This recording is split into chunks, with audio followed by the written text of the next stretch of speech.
आज का जो प्रेस कॉन्फ्रेंस था वो कैसा था? मुद्दा क्या था? मुद्दा सिर्फ मदारिस था, मदरसा बोर्ड था, और इसके अलावा तो मुद्दा तो मुसलमानों के जितने भी मसाइल हैं वो मसाइल ही बने हुए हैं। सही बात है कि कमेटी कमीशन करने बनना, उर्दू मसावरती कमेटी करने बनना, मदरसा बोर्ड का गठन नहीं होना, ये सब तो मसाइल है ही। उर्दू ख़त्म हो रहा है आज बिहार में, ये तो मसला है ही मुसलमानों का बुनियादी। लेकिन जो अहम हमारा तालीम का ज़रिया है मुसलमानों के लिए वो मदारिस है, चूँकि गरीब तबका इसमें ज़्यादा है, सबका सब मदारिस ही से उनकी तालीम होती है। आज ये है कि मदारिस बंद हो रहे हैं, असातिज़ा नहीं है, टीचरों की बहाली नहीं हो रही है, तो मैनेजिंग कमेटी नहीं है, बहुत सारी दुश्वारियां हैं मदारिस के अंदर। अगर बर वक्त इनको नहीं संभाला गया तो मदारिस ख़त्म हो जाएंगे। यही असल पर्पस है हमारा आज के प्रेस कॉन्फ्रेंस का, कि इसको हाईलाइट किया जाए, सरकार को बताया जाए।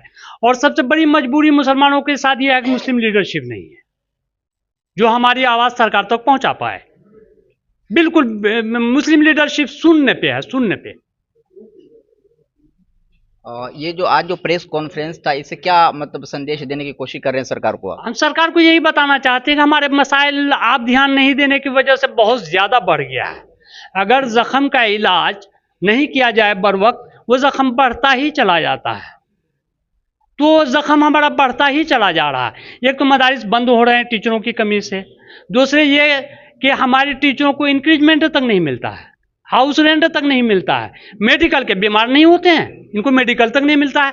शायद ही कोई महकमा ऐसा होगा सरकार का जिसमें कि मेडिकल इंक्रीजमेंट और हाउस रेंट नहीं मिलता हो, ऐसा कोई नहीं है। और हम कहते हैं हिंदुस्तान भर में ऐसा कोई नहीं, लेकिन बिहार में है ऐसा। आपने कहा कि असातिज़ा न होने की वजह से मदारिस बंद हो रहे हैं। हाँ, तो कितने सालों से मदारिस में असातिज़ा की बहाली नहीं हो रही है? 4 साल से मुकम्मल असातिज़ा की बहालियां बंद हैं। तो ये जितने असातिज़ा रिटायर हो रहे हैं वो 4 साल में हो रहे हैं, इससे पहले भी रिटायर हुए थे? इससे पहले भी रिटायर हुए हैं, इसके बाद भी रिटायर हुए हैं, तो वो पोस्ट आज भी खाली है।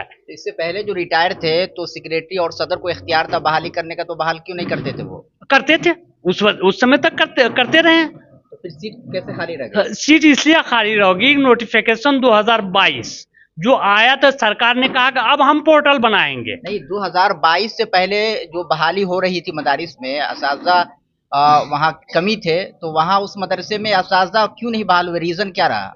नहीं नहीं नहीं, जहां पर बहालियां नहीं हो पाई हैं ज्यादातर ये 3 साल 4 साल के अंदर की बात है।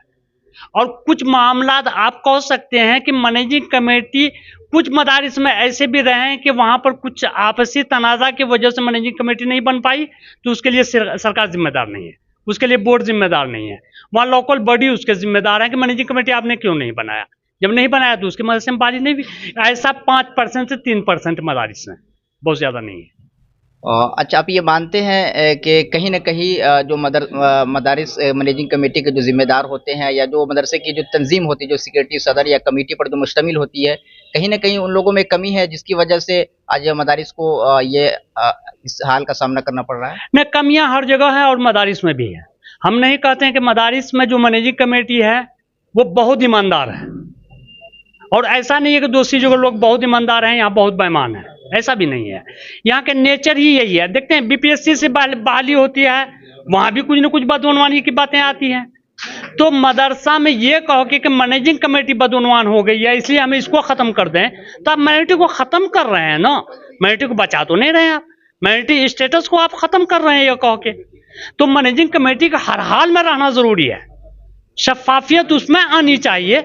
उसके लिए बहुत सारे रास्ते हैं, उनको सरकार को अपनाना चाहिए, आवाम को भी अपनाना चाहिए, असातिज़ा को भी अपनाना चाहिए कि शफाफियत कैसे आए हमारे अंदर।